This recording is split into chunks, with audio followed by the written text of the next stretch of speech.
शिवानी मेरी सहयोगी जुड़ी हुई हैं। शिवानी, क्या आप वो स्टेटमेंट बता सकती हैं जो वेटिकन ने जारी किया है? बिल्कुल, ये जो स्टेटमेंट जारी हुआ है नेहा, उसमें यही बताया गया है कि 88 वर्ष की उम्र में पोप का निधन हो गया है। ईस्टर मंडे का दिन बताया जा रहा है, 21 अप्रैल जो आज की तारीख है वो बताई जा रही है। और आपको बता दें कि जो पोप हैं वो पूरी ताउम्र जो उन्होंने अपने आप को समर्पित किया for the service of the Lord, यानी चर्च के लिए, प्रार्थनाओं के लिए, धर्म के लिए, लोगों को अच्छे संदेश देने के लिए, अच्छी शिक्षा देने के लिए।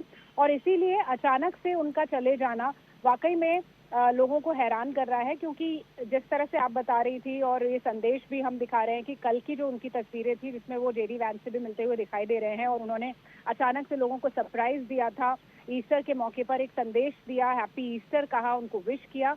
और फिर उसके बाद अचानक से आज जो ये खबर आ रही है उनके निधन की, उससे लोग हैरान हैं, लोग दुखी हैं कि अचानक से जो उनकी जो तबीयत में सुधार हुआ था, ठीक है, ठीक होने के बाद एक सेकंड शिवानी, मैं लौटूंगी आपके पास। जो आखिरी संदेश था पोप का वो आपको बताते हैं। पोप ने मौलिक स्वतंत्रता के महत्व पर जोर दिया।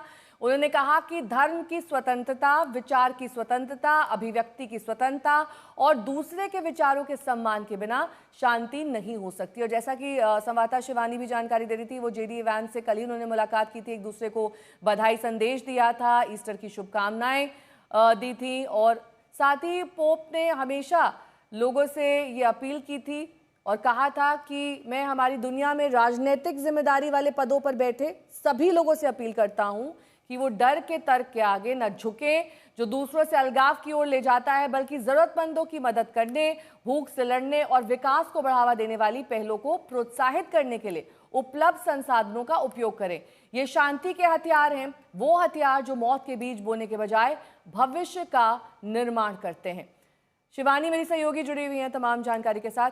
शिवानी, जाहिर तौर पर पोप एक पीस मैसेंजर के तौर पर भी काम करते रहे, दुनिया भर में संदेश देते रहे कि हथियार से नहीं बल्कि शांति से काम लें, एक दूसरे की मदद करें और अलगाव की बातें ना करें। जाहिर तौर पर जो युद्ध की स्थिति है अलग अलग देशों में, उनको लेकर भी पोप हमेशा आगे आए और अपनी बात सामने रखी।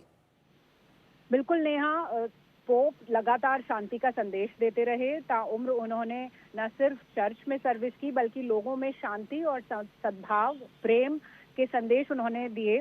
और सबसे बड़ी बात यह है कि इन दिनों जब हम पिछले कुछ सालों से पूरे दुनिया में अलग अलग जगहों पे युद्ध देख रहे हैं, चाहे वो रूस और यूक्रेन का युद्ध हो या फिर वो हमास का जो कॉन्फ्लिक्ट हो वहां पर भी, तो इस तरह के अलग अलग युद्धों के दौरान पोप ने कई बार ऐसे संदेश दिए कि मानवता को इस वक्त शांति की जरूरत है, पीस की जरूरत है और शांति का दूत वो बने। और 88 वर्ष की उम्र में जब वो बीमार थे, बीमार होने के बावजूद उन्होंने कई ऐसे बयान दिए नेहा, जिसमें वो कोशिश करते रहे कि हिंसा ना हो, पूरी दुनिया में शांति रहे, पीस मैसेंजर बने वो। और कल उन्होंने ईस्टर के मौके पर एक बार फिर लोगों को संदेश दिया, लोगों को दिखाई दिए, वो लोगों के सामने आए।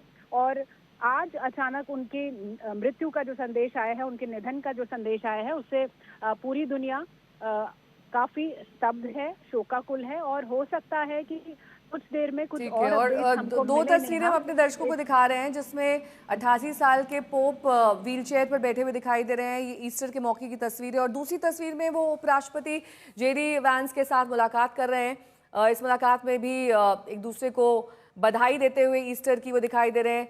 सेंट पीटर बेसिलिका की बालकनी में भीड़ को उन्होंने संबोधित किया, वो तस्वीर भी आप थोड़ी देर में यहाँ पर देखेंगे टेलीविजन स्क्रीन पर। उन्होंने उस समय भी कहा था कि मैं हमारी दुनिया में राजनीतिक जिम्मेदारी वाले पदों पर बैठे सभी लोगों से अपील करता हूं कि वो डर के तर्क के आगे ना झुके, जो दूसरों से अलगाव की ओर ले जाता है, बल्कि जरूरतमंदों की मदद करें, भूख से लड़ने और विकास को बढ़ावा देने वाली पहलों को प्रोत्साहित करने के लिए उपलब्ध संसाधनों का प्रयोग करें। ये संदेश देखिए उसी वक्त दे रहे हैं वो। ये वो मशहूर बालकनी है जहां पर अक्सर पोप संदेश देते हैं और कल भी यही तस्वीर सामने आई वेटिकन सिटी से। मौका था ईस्टर का जब पोप फ्रांसिस ये संदेश दे रहे थे दुनिया भर के तमाम उन लीडर्स को, और ये संदेश दरअसल शांति को लेकर था।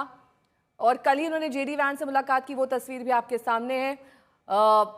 इस मुलाकात में उन्होंने कुछ मिनटों बातचीत की, ईस्टर की शुभकामनाएं एक दूसरे को दी और साथ ही ये जेडी वैंस के साथ मुलाकात की तस्वीर जो आप देख रहे हैं वो कल की है, और दूसरी तस्वीर में वो दुनिया भर को बधाई संदेश, और जैसा कि ये परंपरागत है